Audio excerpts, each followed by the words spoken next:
السلام عليكم ورحمة الله وبركاته. الحمد لله كفى وسلام على عباده الذين اصطفى. أما بعد فقد قال الله تعالى في كلامه المجيد وفرقانه الحميد: أعوذ بالله من الشيطان الرجيم. بسم الله الرحمن الرحيم. لقد كان لكم في رسول الله أسوة حسنة لمن كان يرجو الله واليوم الآخر وذكر الله كثيرا. وقال رسول الله صلى الله عليه وسلم: لا يؤمن أحدكم حتى أكون أحب إليه من والده وولده والناس أجمعين، أو كما قال عليه الصلاة والسلام। সম্মানিত মুসল্লিয়ান কিরাম, সমস্ত প্রশংসা আল্লাহ সুবহানাহু ওয়া তাআলার জন্য, যিনি সমগ্র জগৎকে সৃষ্টি করেছেন। আমাদের দৃষ্টিতে, বিজ্ঞানের দৃষ্টিতে যত জগৎ আমরা এ পর্যন্ত আবিষ্কার করতে পেরেছি, তার বাহিরেও কত জগৎ আছে যা আমাদের জানা নাই। পবিত্র কোরআন শরীফে সূরাতুল ফাতিহায় প্রথম আয়াতে বলা হয়েছে আলহামদুলিল্লাহি রাব্বিল আলামিন। সমস্ত প্রশংসা ওই আল্লাহর জন্য, যিনি সমগ্র জগতের প্রতিপালক। এখন সমগ্র জগৎ বলতে কত জগৎ আছে এটা আল্লাহই ভালো জানে। যে আল্লাহ সমগ্র জগতের পালনকর্তা, সৃষ্টিকর্তা, লালনকর্তা, সে আল্লাহর প্রশংসার জন্য সকলেই পড়ি আলহামদুলিল্লাহ। অতঃপর অসংখ্য দরুদ ও সালাম অনন্তকাল পর্যন্ত বর্ষিত হোক আমাদের প্রিয় রাসূলের উপর, যিনি সমগ্র জগতের জন্য রসুল হিসাবে, রহমত হিসাবে প্রেরিত হয়েছেন। আল্লাহর সৃষ্টি জগতের এরিয়ে যতটুকু, নবীজি সাল্লাল্লাহু আলাইহি সাল্লামের নবুয়তের এরিয়েও ততটুকু। সেই রাসূলের উপর দরুদ ও সালাম পাঠ করি, সকলেই পড়ি সাল্লাল্লাহু আলাইহি ওয়াসাল্লাম। আলোচনা শুরু করার আগে একটা মাসালা বলি। আমরা যখন মসজিদে ঢুকি, যদি সেই সময় নিষিদ্ধ ওয়াক্ত না হয়, নামাজের নিষিদ্ধ ওয়াক্ত না হয়, এখন কখন নিষিদ্ধ ওয়াক্ত কখন নয় এটা আমরা অনেকেই জানি না। এটা প্রত্যেকেরই জানা উচিত। জানা কি? মসজিদে যখন ঢুকবেন, এই সময় যদি নিষিদ্ধ ওয়াক্ত হয়, তাহলে হাদিস অনুযায়ী নামাজ পড়া নিষেধ। নিষিদ্ধ ওয়াক্ত সূর্য যখন স্থির হয়, যেটাকে আমরা দ্বিপ্রহর বলি, একেবারে কি স্থির। স্থির বলতে সূর্য দাঁড়িয়ে থাকে? দাঁড়িয়ে তো থাকে না, তাহলে স্থির হয় কিভাবে? পূর্ব দিক থেকে উঠতে আবার উপরের দিকে উঠতে যখন একেবারে ওঠা কি হয়, সোজা হয়ে যায়, আবার পশ্চিম দিকে কি হয়, ঢলে পড়তে থাকে। এই ঢলে পড়তে একসময় সূর্য অস্তমিত হয়ে যায়। তো যখন পূর্ব দিক থেকে উঠতে ওঠা শেষ হয়ে যায়, আর যখন ঢলে পড়া শুরু হয়, এই সময়টুকু হলো দ্বিপ্রহর। এই সময়টুকু কি? তো সারা বৎসরে এই সময়টা কিন্তু এক সময় থাকে না। আমরা মনে করি 12টার সময় কি দ্বিপ্রহর, এই কথা ঠিক নয়। সারা বৎসরে এক সময় থাকে না, সময় কি হয়, কম বেশি হয়। এখন ছোট দিন আসতেছে, এখন 12টার আগে কি হয়ে যায়, দ্বিপ্রহর হয়ে যায়। আমিও আজকে নির্দিষ্ট করে বলতে পারতেছি না, যেহেতু ক্যালেন্ডার দেখা নেই। ক্যালেন্ডার দেখলে বোঝা যাবে যে আজকের তারিখে দ্বিপ্রহর কখন। এই জন্য 12:05 থেকে 11:55 50 থেকে কত 12টা, তাহলে 15 মিনিট হলো। এটা কোথায় বলছে এই কথা? এটা ভুল। 55 থেকে, হ্যাঁ এইতে মুহাক্কিকিন উলামায়ে কেরাম বলেছেন এটার সর্বোচ্চ 5 থেকে 6 মিনিট। 5 থেকে কি 5 থেকে 6 মিনিট এটা হলো দ্বিপ্রহরের সময়। এখন 12:55 যদি দ্বিপ্রহর শুরু হয় তাহলে হ্যাঁ 49 থেকে 54 তার 5 মিনিট। 49 থেকে কত 54 5 মিনিট। এই 5 মিনিট সময় হলো নিষিদ্ধ সময় দ্বিপ্রহর। এখন যদি এই 5 মিনিটের আগে আমরা কেউ মসজিদে ঢুকি এই নিষিদ্ধ সময়ের আগে, তাহলে মসজিদে ঢুকলে কোনো করণীয় আছে না নাই? কি করণীয়? হ্যাঁ, মসজিদে ঢুকলেই নিষিদ্ধ সময় না হলে বসার আগে 2 রাকাত নামাজ পড়া। বসার কি বসার আগে 2 রাকাত নামাজ পড়া, এটা রাসূল সাল্লাল্লাহু আলাইহি সাল্লামের নির্দেশ।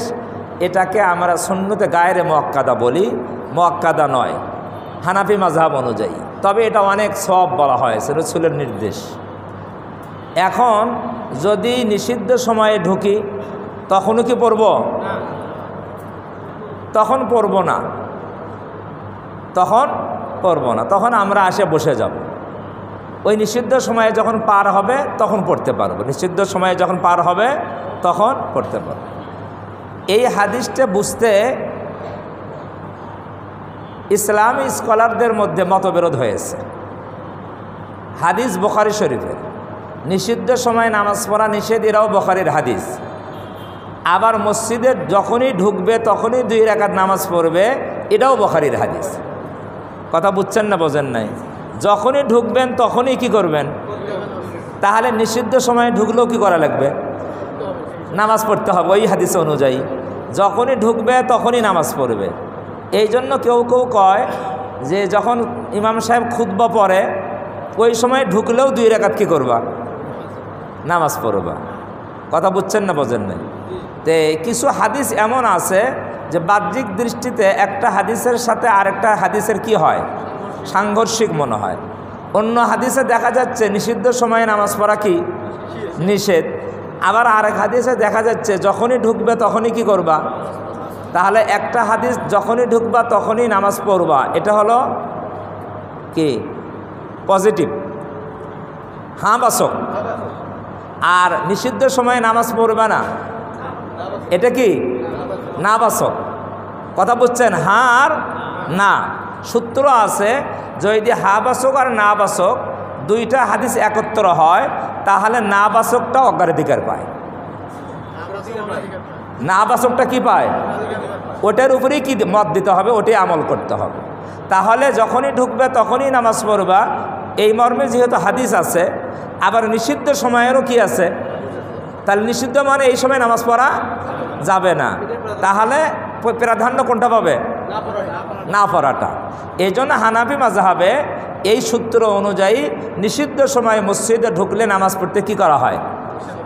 সেটাকে ইমাম আবু হানিফার মত না হাদিস? আবু হানিফার মতামত মানি না হাদিস? অনেকেই বলে আমরা আবু হানিফাকে মানি, আর আবু হানিফার ব্যাখ্যা মানি। যখন হাদিসের সংঘর্ষ হয়ে যায়, আমরা তো ছোট মানুষ ব্যাখ্যা দিতে পারবো না, তখন আমরা মহামনীষীদের কি মানি? ব্যাখ্যা মানি। আর ব্যাখ্যা মানতেই হবে, ব্যাখ্যা মানতেই হবে। ব্যাখ্যা মানা ছাড়া কই উপায় নাই। যারা নিষিদ্ধ সময়েও মসজিদে ঢুকে নামাজ পড়তেছে তারা একটা হাদিস মানছে। কয়টা হাদিস? আরেকটা কি মানছে? তো তাকে যখন প্রশ্ন করবেন আপনি ওই হাদিসটা মানলেন না কেন, তখন উনি ব্যাখ্যা দিবে কেনা? উনিও একটা ব্যাখ্যা দিবে, উনিও কি দিবে? একটা ব্যাখ্যা দিবে। তাহলে এই যুগের মৌলবীর যদি ব্যাখ্যা মানা যায় তাহলে আবু হানিফার ব্যাখ্যা মানা যায় না। এই যুগের মৌলবীর ব্যাখ্যা মানলে যদি উত্তম হওয়া যায় আর আবু হানিফার ব্যাখ্যা মানলে না হারাম হয়ে যায়, এর চেয়ে নেমক হারামে আর কিছু হতে পারে না। কথা বুঝছে? কথাটা কঠিন হয়ে গেল। নেমক হারামি। আবু হানিফা হলেন 80 হিজরিতে জন্ম, উনি সাহাবীদেরকে দেখেছেন। আর আজকে আমরা কি সাহাবীদেরকে দেখছি? তাহলে আমাদের যুগ উত্তম না আবু হানিফার যুগ উত্তম? সারা দুনিয়ার ইসলামী ইতিহাস স্কলাররা বলেছে ইমাম আবু হানিফা রহমতুল্লাহ আলাইহি সবচেয়ে বড় ইমাম, সবচেয়ে বড় ইসলামী স্কলার। যেটা আমাদের কথা নয়, সমস্ত দুনিয়ার মানুষ এই কথা বলছে। এখন যদি চামচিকা যদি সূর্যকে দেখে কি করে, কোনো জায়গায় চোখ বন্ধ করে থাকে, কয় সূর্যের আলো নাই, সূর্য কিন্তু উঠছে, তাহলে চামচিকের কথা মানবেন? তা আমি মনে করি এরা হলো যারা আবু হানিফাকে কটাক্ষ করে, এরা হলো চামচিকে। এরা কি কোথায় আবু হানিফা আর কোথায় এই যুগের মৌলবী, কল্পনাই করা যায় না। আল্লাহ তাআলা আমাদের বোঝার তৌফিক দান করে।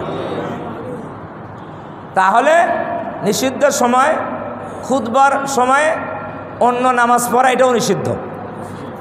নফল নামাজ পড়া কি এটা অন্য হাদিস দ্বারা কি প্রমাণিত।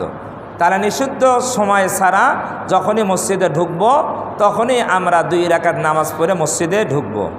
আরেকটি কথা বলি, ফরজ নামাজ শুরু হয়েছে, এখন আসে কি 2 রাকাত নামাজ পড়বেন না ফরজের জামাত ধরবেন? তাহলে ওই হাদিসটা এখন কি করবেন? হ্যাঁ, ওই হাদিস কেন নাই? অন্য হাদিসে আছে যখন ফরজ নামাজ শুরু হয় তখন অন্য কোনো নামাজ নাই। তাহলে 2টা হাদিস একত্র হলে কোনটা অগ্রাধিকার দিবেন কোনটা দিবেন না, এটা হাদিস বিশারদদের মতামত নিতে হয়। তাহলে আমরা বুঝতে পারলাম নিষিদ্ধ সময়, খুতবার সময় যখন ফরজ নামাজের জামাত চলতে থাকে তখন মসজিদে ঢুকে যে 2 রাকাত নামাজ পড়া হয় ওই নামাজ তখন পড়া যাবে না। কথা কি বুঝতে পারছেন না পারেন নাই? এই সময়গুলো বাদে যখনই মসজিদে ঢুকবেন তখনই 2 রাকাত নামাজ পড়ে বসবেন। এখন আসলো, এখন বয়ান চলতেছে। কি চলতেছে? বয়ান চলতেছে। এখন আপনি মসজিদে ঢুকলেন, এখন কি মসজিদে ঢুকলেন, এখন কি 2 রাকাত নামাজ পড়বেন না বয়ানে বসবেন? হ্যাঁ, এবার প্যাঁচ লেগে গেছে। ওই যে নিষিদ্ধ যে সময়গুলা, ওই সময়ের মধ্যে এই বয়ানের কথা নাই, বয়ানের কথা নাই। সূর্য ওঠা, সূর্য ডোবা, সূর্য স্থির, এটা নিষিদ্ধ সময়। মাকরু সময় আছে, ফজরের নামাজের পরে বেলা ওঠা পর্যন্ত মাকরু সময়, আসরের নামাজের পরে বেলা ডোবা পর্যন্ত মাকরু সময়। যখন ফরজ নামাজ হয় তখন অন্য নামাজ নাই। তাহলে এই সময়গুলোর মধ্যে, এই নিষিদ্ধ সময়গুলোর মধ্যে যখন বয়ান আমরা যখন করি, এই বয়ানটার মধ্যে বয়ানের কথা নাই। তাহলে বোঝা যায় কেউ যদি এই বাংলা বয়ান চলাকালীন সময় মসজিদে ঢোকে, সে 2 রাকাত নামাজ পড়ে বসতে পারবে। কথা বুঝছেন না বোঝেন নাই? না এখনও বোঝেন নাই? ক্লিয়ার?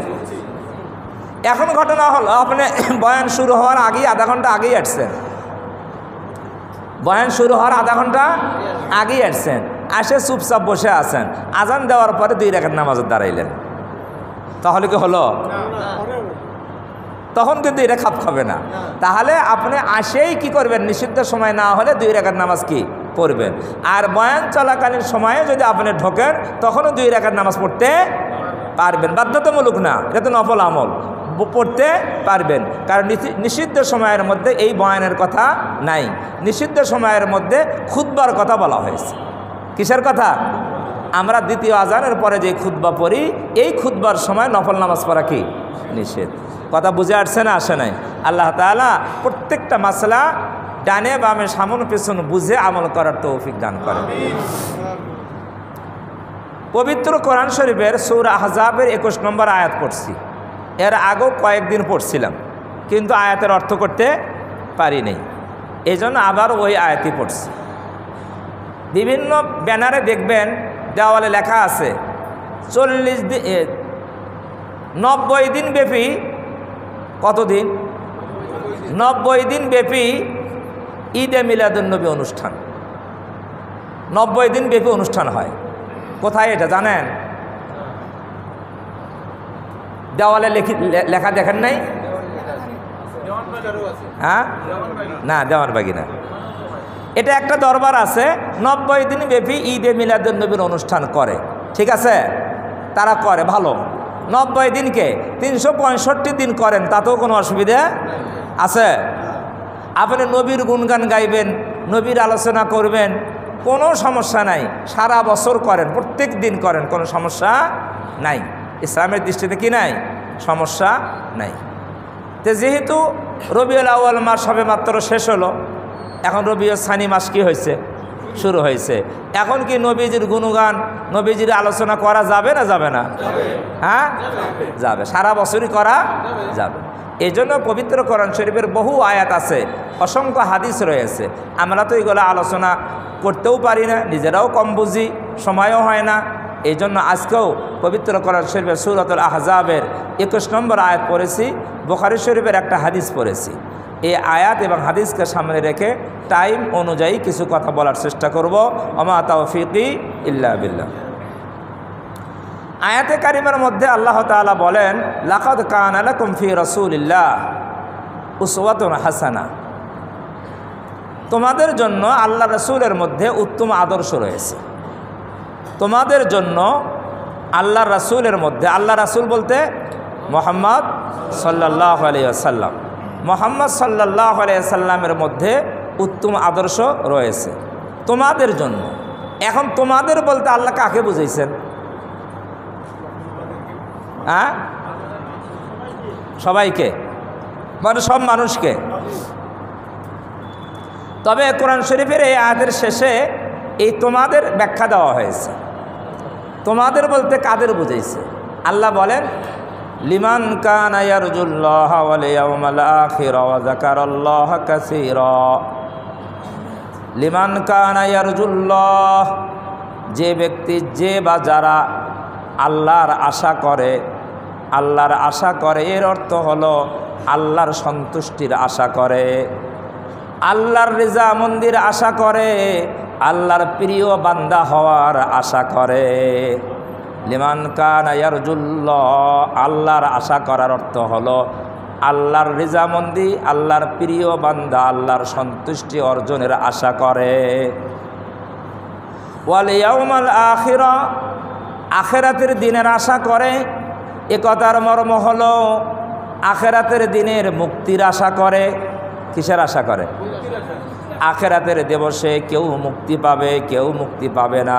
যারা মুক্তি পাবে তারা জান্নাতি হবে, আর যারা মুক্তি পাবে না তারা জাহান্নামী হবে। আখিরাতের দিবসে যারা মুক্তির আশা করে, আল্লাহর সন্তুষ্টির আশা করে, এই দুইটা কাজ যারা করে, ওয়া যাকারাল্লাহা কাসীরা, আর অধিক পরিমাণে আল্লাহকে স্মরণ করে, অধিক পরিমাণে আল্লাহর জিকির করে, আল্লাহকে স্মরণ করে। কয়টা কাজ হলো? তিনটা।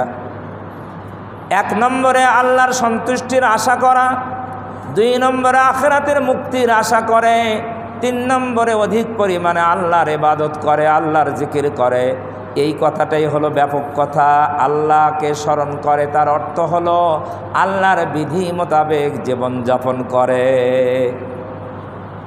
খুঁজে খুঁজে বের করে এই জায়গায় আল্লাহর হুকুম কি, এটা আমাকে মানতে হবে, এই জায়গায় আল্লাহর নিষেধ কি, তা থেকে আমাকে বিরত থাকতে হবে।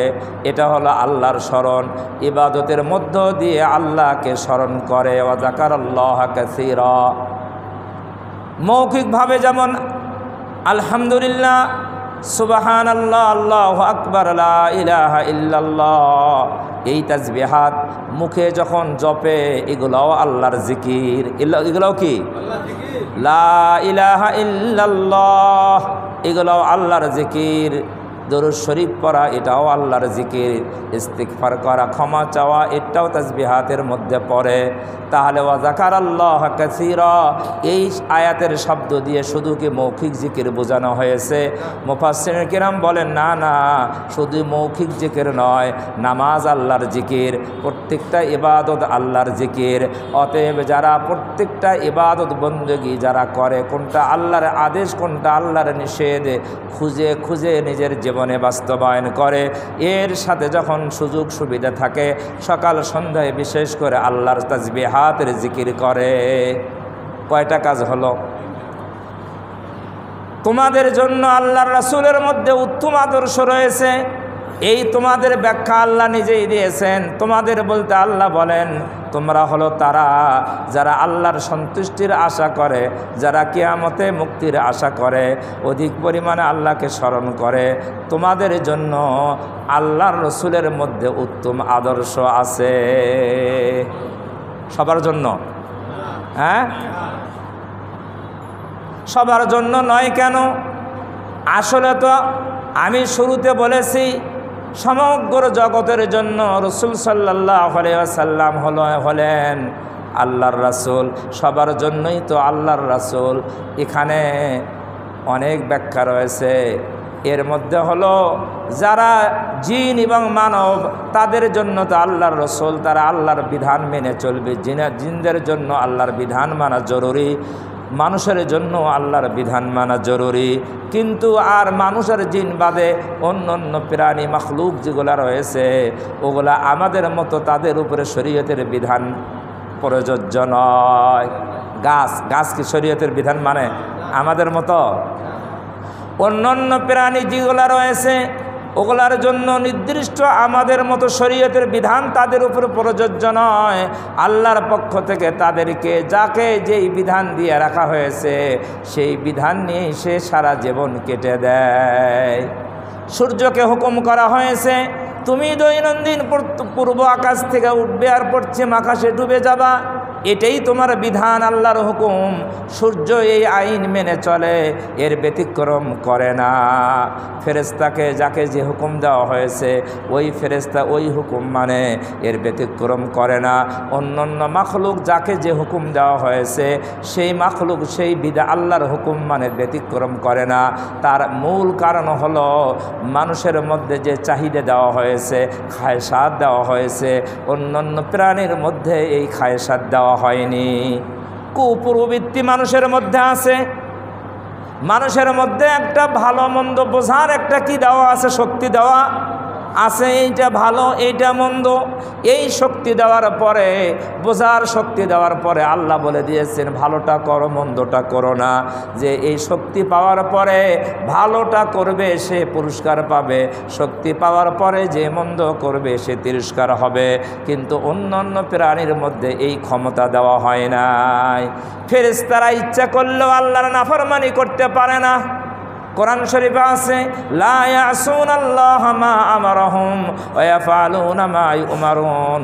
আল্লাহ তাআলা ফেরেশতাদেরকে যে আদেশ করেন তারা তাই করে, তারা নাফরমানি তারা করে না। তার অর্থ হলো করতে তারা সক্ষম নয়। সক্ষম অন্য অন্য প্রাণী তাদের এই যোগ্যতাই নাই, আল্লাহর নাফরমানি করবে, হুকুম লঙ্ঘন করবে। তাহলে অন্য প্রাণী আর মানুষের মধ্যে পার্থক্য আছে না নাই? মানুষ আর জিনের মধ্যে পার্থক্য। মানুষ আর জিনের মধ্যে আল্লাহ এই ক্ষমতা দিয়েছেন, ভালো মন্দ বোঝার যোগ্যতা দিয়েছেন। ইচ্ছা করলে ভালোও করতে পারে মন্দও করতে পারে।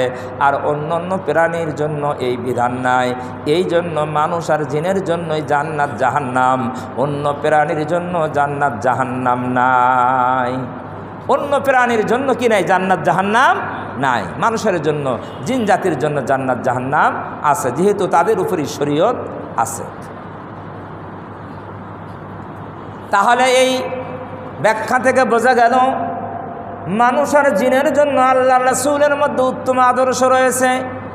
আমার আপনার নবী সমগ্র মানব জাতি জিন জাতির জন্য নবী এবং রাসূল, যদিও সমস্ত মাখলুকের জন্য জিন এবং নবী এবং রাসূল, কিন্তু বিধান চলবে মানুষ আর জিনের মধ্যে। এই মানুষ আর জিন এই জন্যই অন্য মাখলুককে এখানে বাদ দিয়ে এই মানুষ আর জিনের কথাই বলা হয়েছে। তাদের গুণাবলী তিনটা বৈশিষ্ট্য বর্ণনা করা হয়েছে। এখানে একটা কথা বলতে হয়, আল্লাহ রাসূল সাল্লাল্লাহু আলাইহি ওয়াসাল্লাম যখন নবুয়ত প্রকাশ পেয়েছে 40 বছর বয়সে, তখন থেকে নিয়ে কিয়ামত পর্যন্ত তার নবুয়ত চলতে থাকবে। তারপরে আর কোনো নবীর আবির্ভাব হবে না। কেউ যদি নতুন করে নবী দাবি করে তাকে কি নবী মানা যাবে? যাবে? মানলে কি ঈমান থাকবে?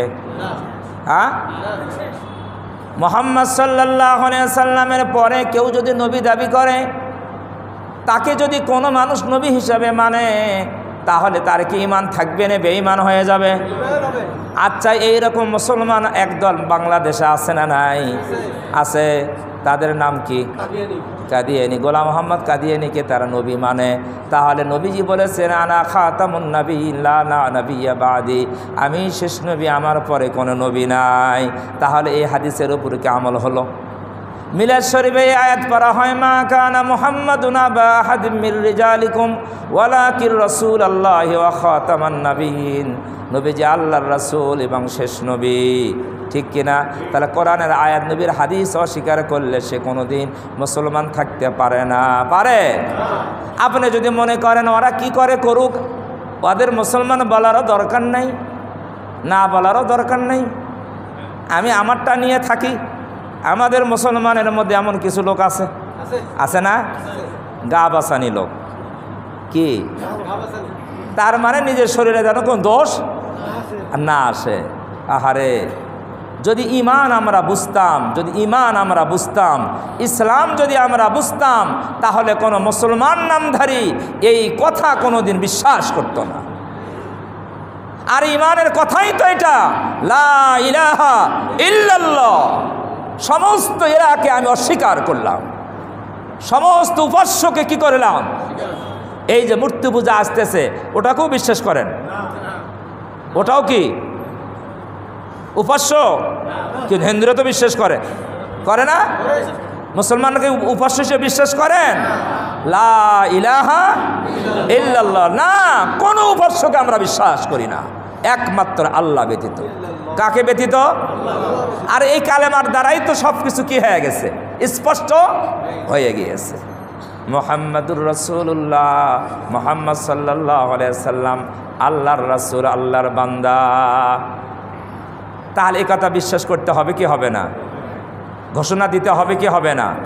অন্য কেউ যদি এই কালেমার বিপরীত কিছু দাবি করে, এটা কি অস্বীকার করা লাগবে কি লাগবে না? আর অস্বীকার না করলে তো আপনার ইমানই ঠিক নেই। আপনি যদি বলেন কাদিয়ানী কি করে করুক, ওটা আমি বিশ্বাসও করি না, আমি নিষেধও করি না। নিষেধ করতে হবে কি না?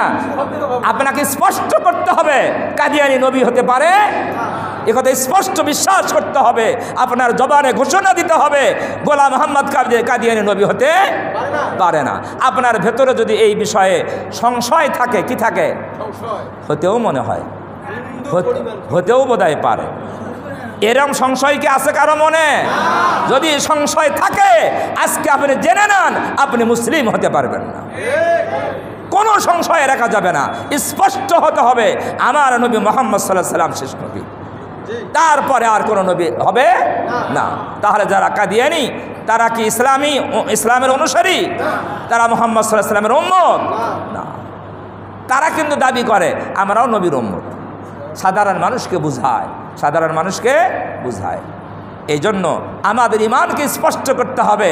সাহাবায়ে কেরাম যখন নবীর কালেমার দাওয়াত যখন গ্রহণ করেছে, তারা স্পষ্ট করেছে একমাত্র আল্লাহই আমাদের ইলাহ, মুহাম্মদ সাল্লাল্লাহু আলাইহি সাল্লাম আমাদের নবী।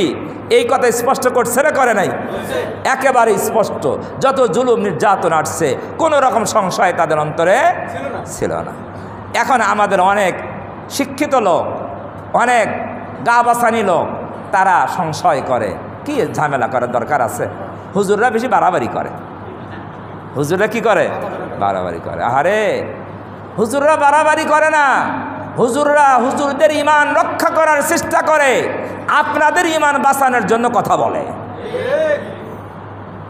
এখানে হুজুরদের কোনো লাভ ক্ষতি নাই, নিজের ইমান বাঁচানোর কথা বলে, আর আপনাদের সাধারণ মানুষের ইমান রক্ষা করার জন্য এই কথাগুলো বলে। এই জন্য বলে কিয়ামতের দিন যেন আপনারা বলতে না পারেন আমরা তো এত বুঝতাম না, আমাদের হুজুরও তো কিছু বলে নাই, এই হুজুরকে ধরে নিয়ে আসো। বলবেন তো, অনেক সময় বলবে। এই জন্য হুজুরদের ইমানি দায়িত্ব থেকেই এটা বলা হয়। মুহাম্মদ সাল্লাল্লাহু আলাইহি ওয়াসাল্লাম আল্লাহর শেষ রসুল। কোত্থেকে কোন দিকে গেছি? মনে হয়েছে। তাহলে মানুষ এবং জিনের জন্য আল্লাহ রসুলের মধ্যে উত্তম আদর্শ রয়েছে। ওই সমস্ত মানুষ এবং ওই সমস্ত জিন যাদের মধ্যে এই তিনটে গুণ বৈশিষ্ট্য আছে। তার অর্থ কি? সমস্ত মানুষের জন্যই নবীজির মধ্যে উত্তম আদর্শ রয়েছে। এ কথার মর্ম হলো এই তিন গুণ বিশিষ্ট লোক নবীজির আদর্শ দ্বারা উপকৃত হবে। নবীদের আদর্শ দ্বারা উপকৃত হবে।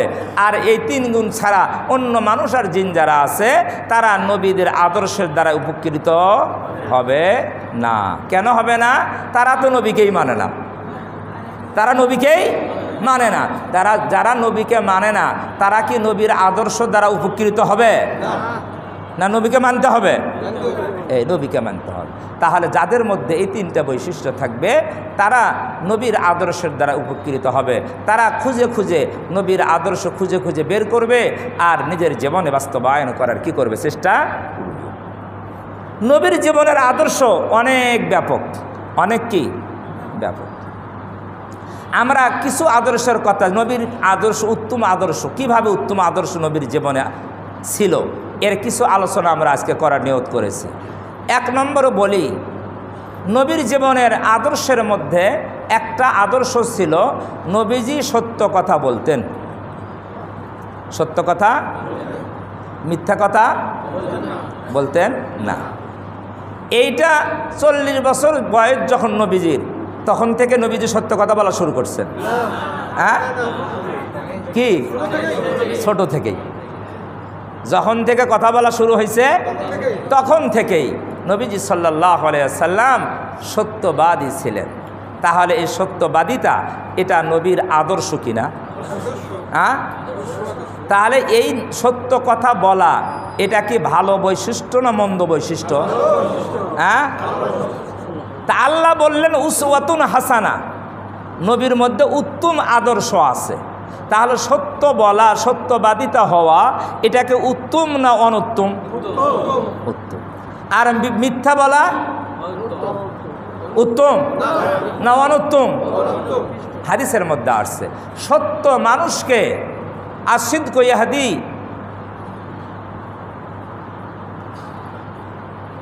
সত্য মানুষকে, সত্য কথা বলা এটা মানুষকে হকের দিকে নিয়ে যায়, হেদায়েতের দিকে নিয়ে যায়।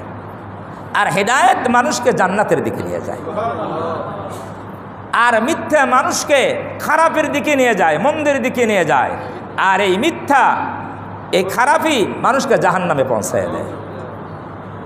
তাহলে সত্যবাদিতা, সত্য কথা বলা এটা কি ভালো বৈশিষ্ট্য না মন্দ? হ্যাঁ, ভালো বৈশিষ্ট্য। একটা মানুষ যদি সত্য কথা বলে, কি কথা? তার যদি অভ্যাস হয় আমি জীবনে মিথ্যা বলবো না, সব ক্ষেত্রেই কি বলবো? সত্য বলবো, তাহলে তার দ্বারায় হাজার লাখো গুনাহ থেকে সে বেঁচে যাবে। সত্য কথা বললে বাঁচে যাবে না? কিভাবে? সে যদি চুরি করে, চুরি করার অভ্যাস হয়, আর ধরা যদি পড়ে তাহলে তাকে বলা হবে তুমি চুরি করছো কি না। সে সত্যবাদী হলে বলবে করছি, চুরি করছি। তাহলে এই বৈশিষ্ট্য যার মধ্যে থাকবে তাহলে কি সে চুরি করবে? যে কোনো অন্যায়, শুধু চুরি নয়, যে কোনো অন্যায় সে যদি করার অভ্যাস হয় আর যদি তার মধ্যে সত্য কথা বলার অভ্যাস হয়ে যায় তাহলে ওই অন্যায়গুলা করতে সে চিন্তা করবে আমি যদি ধরা পড়ে যাই, আমাকে যখন জিজ্ঞাসা করবে তুমি এটা করছো কিনা, এই অন্যায় করছো কিনা, তাহলে আমি তো বলবো আমি করছি, তাহলে আমি দোষী সাব্যস্ত হয়ে যাব, শাস্তির উপযুক্ত হয়ে যাব। তাহলে হাজারো গুনাহ থেকে বাঁচায় মানুষকে সত্য কথা, সত্যবাদিতা, এটা মানুষকে গুনাহ থেকে বাঁচায়। এই জন্য আল্লাহ রসুল সাল্লাল্লাহু আলাইহি সাল্লাম উত্তম আদর্শ তার মধ্যে ছিল, তার মধ্যে একটা আদর্শ হলো সত্য কথা বলা। কাফের বেঈমান যারা, তারা নবীকে সত্যবাদী হিসেবে আল আমিন উপাধি দিয়েছিল। আল আমিন এটা নবী হওয়ার পরে নয়, নবী হওয়ার আগের ঘটনা। আল আমিন উপাধি দিয়েছিল যখন এই মানুষটা মুহাম্মদুর রাসূলুল্লাহ যখন 40 বছরের নবুয়ত প্রকাশ পেলেন, উনি যখন ইসলামের দাওয়াত দেওয়া শুরু করে দিলেন, উনি যখন বললেন কোনো মাবুদ নাই, কোনো উপাস্য নাই আল্লাহ ব্যতীত, আমি আল্লাহর রাসূল, এই দাওয়াত দেওয়া যখন শুরু করলেন, যেই লোকগুলা নবীজি সাল্লাল্লাহু আলাইহি সাল্লামকে 40 বছর পর্যন্ত আল আমিন উপাধি দিয়েছিল, আন আমিন বলতো, তারাই এখন নবীজির বিপক্ষে চলে গেল। না যায় নাই? নবীজির বিপক্ষে। ওই কাফেরদের মধ্যে অনেক ন্যায়পরায়ণ মানুষ ছিল, সত্যবাদী মানুষ ছিল, ভালো মন্দ বুঝত। এমনও কিছু কাফের বেঈমান ছিল। তাদের মধ্য থেকে আখনাস নামে এক ব্যক্তি, সে কাফের আখনাস, সে আবু জেহেলকে বলল, নেতা, একটা ঘরের মধ্যে কেউ নেই, আবু জেহেল আর আখনাস দুইজনে আছে। আখনাস বলে, এখানে আমি আর আপনি ছাড়া কেউ নাই, আমাদের কথা কেউ শুনবে না। আমি একটা প্রশ্ন আপনাকে করব, আপনি সঠিক জবাব দিবেন। আবু জেহেল নেতা বলে, বলো কি প্রশ্ন? আখনাস বলে, ও নেতা, 40 বছর যাবৎ যেই মানুষটাকে আমরা সকলেই মিলে সত্যবাদী বললাম, আপনিও তো তাকে সত্যবাদী আল আমিন বলেছেন, আর এখন তিনি নতুন ইসলাম ধর্মের প্রচার করার কারণে তাকে আপনি মিথ্যাবাদী বলতেছেন। আপনি আসলে সঠিক করে বলেন তো, মোহাম্মদ সত্যবাদী না মিথ্যাবাদী? গোপনে কেউ নেই, সত্য করে বলেন, মোহাম্মদ সত্যবাদী না মিথ্যাবাদী? এখন আবু জেহেল বেকায়দায় পড়ছে না পড়ে নেই? হ্যাঁ, যদি বলে সত্যবাদী, তাহলে বলবেন সত্যবাদী যদি বলেন তাহলে তার কথা মানেন না কে? প্রশ্ন আসবে না?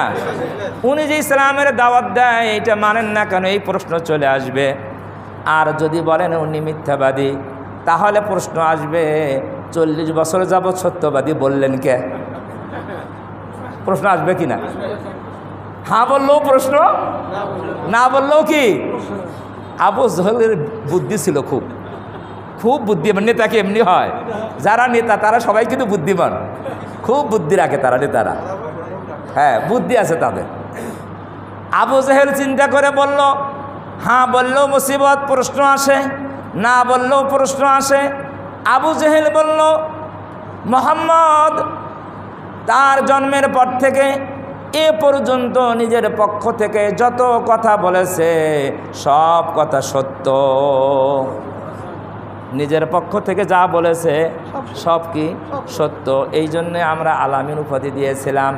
আর এখন বলে আল্লাহর পক্ষ থেকে ওহী আসছে, এই আল্লাহর পক্ষ থেকে যেটা আসার কথা বলে এই কথাগুলো মিথ্যা। যে ছেলে উত্তরের প্যাঁচ দেখছে, কিভাবে প্যাঁচ দিয়ে উত্তর দিছে। তার মানে উনি এখন বলতেছে আল্লাহর পক্ষ থেকে ওহী আসে আমার কথা, এই কথাগুলো কি? আর নিজের পক্ষ থেকে যা বলতো সব কি সব সত্য। উত্তর তো সঠিক হয়েছে না? সঠিক উত্তর। এই কথা উত্তর দেওয়ার পরে আল্লাহর নবীর কাছে আল্লাহ তাআলা আয়াত নাজিল করলেন, ও মুহাম্মদ সাল্লাল্লাহু আলাইহি ওয়াসাল্লাম, এই কাফের বেঈমানরা আসলে আপনাকে মিথ্যাবাদী বলে না। ফাইন্নাহুম লা ইউকাযযিবুনাক, তারা আপনাকে মিথ্যাবাদী বলে না। আসলেই তো নবীকে মিথ্যাবাদী বলতেছে না, তারা আপনাকে মিথ্যাবাদী বলে না, তারা আসলে আমার আয়াতকেই মিথ্যা বলে, আমার আয়াতকেই তারা অস্বীকার করে। আবু জেহেলের কথা স্পষ্ট না? তারা আমার আয়াতকেই অস্বীকার করে, তারা আপনাকে মিথ্যাবাদী বলে না। অতএব আপনার কোনো চিন্তা নাই, এদের কেমনে শায়েস্তা করা লাগে এটা আমি দেখে নেব। ঠিক না বেঠি? চিন্তা করছেন? মুহাম্মদ সাল্লাল্লাহু আলাইহি সাল্লাম সত্যবাদী ছিলেন, এটা তারা সবাই কি করত? স্বীকার করত। নবী হওয়ার পরও উনি মিথ্যাবাদী এই কথা বলার ওনারা সাহস পান নাই। তাহলে একজন মানুষ কেমন সত্যবাদী হলে তাকে পরম চরম শত্রুরাও সত্যবাদী বলতে বাধ্য হয়? এইরকম সমাজে আমাদের লোককে পাওয়া যাবে 2-4 জন। হ্যাঁ, সবাই বলবে সত্যবাদী। তাহলে আমাদের জন্য নবীর মধ্যে উত্তম আদর্শ রয়েছে, এই সত্যবাদিতা এটা কি উত্তম আদর্শ নয়? আমরা কি এই আদর্শটা নিজেদের জীবনে বাস্তবায়ন করতে পারি? নিয়ত করতে পারি? আজকের থেকে নিয়ত করতে পারি যে হে আল্লাহ, আজকের থেকেই যাবত যা হয়েছে হয়েছে, আমরা তওবা করলাম, আজকের থেকে সত্য কথা বলবো, কোনো জায়গায় আর মিথ্যা কথা বলবো না। পারবো ইনশাল্লাহ? আল্লাহ তাআলা আমাদের তৌফিক দান করেন।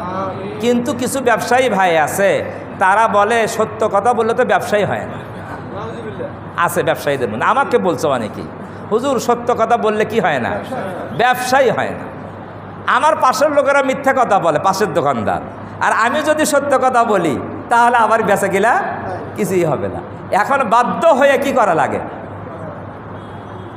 এই কথা ঠিক নয়, এই যুক্তি কি নয়।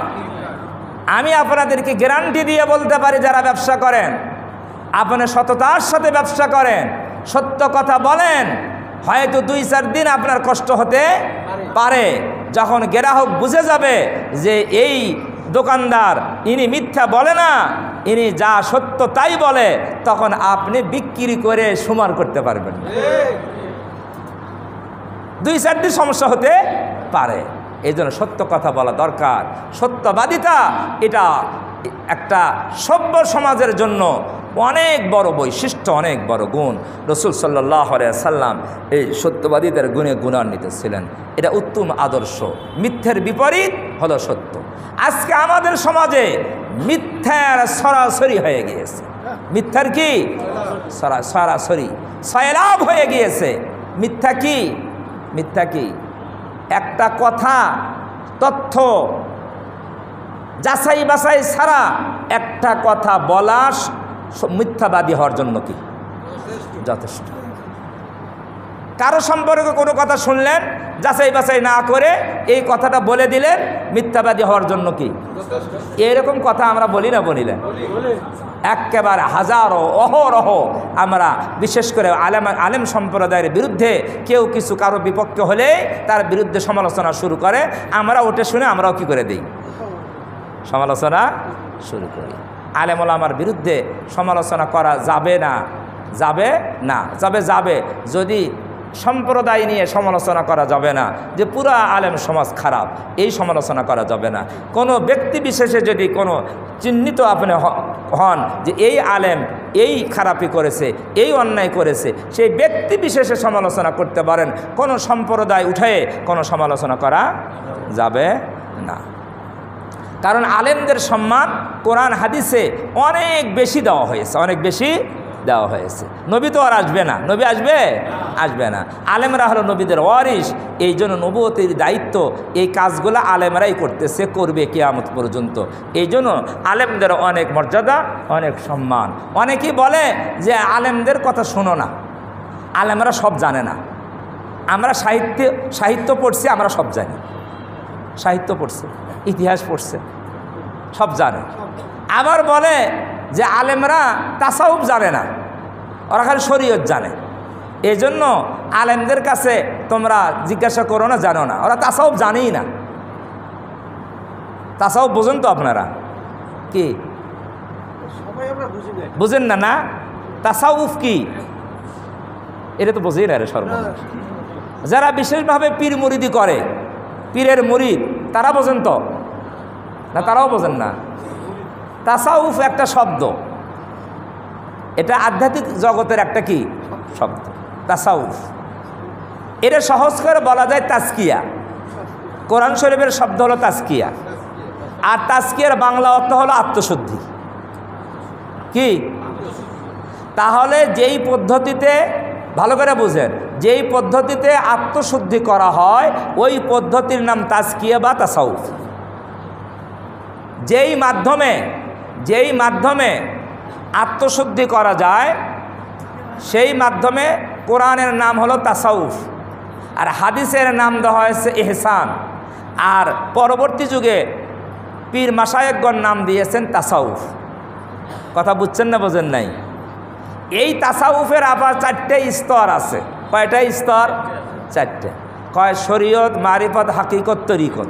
শোনেন নাই? হ্যাঁ, এটা শুনছেন না? এখন তারা বলে যে এই মৌলবীরা খালি শরীয়ত জানে, বাকিগুলো জানে না। এই কথা আলেমদের ব্যাপারে তহমত। তাসাউফ যদি কোরআন ছাড়া হয়, হাদিস বিহীন হয়, তাহলে ওটা তাসাউফ না, ওটা মরার পথ।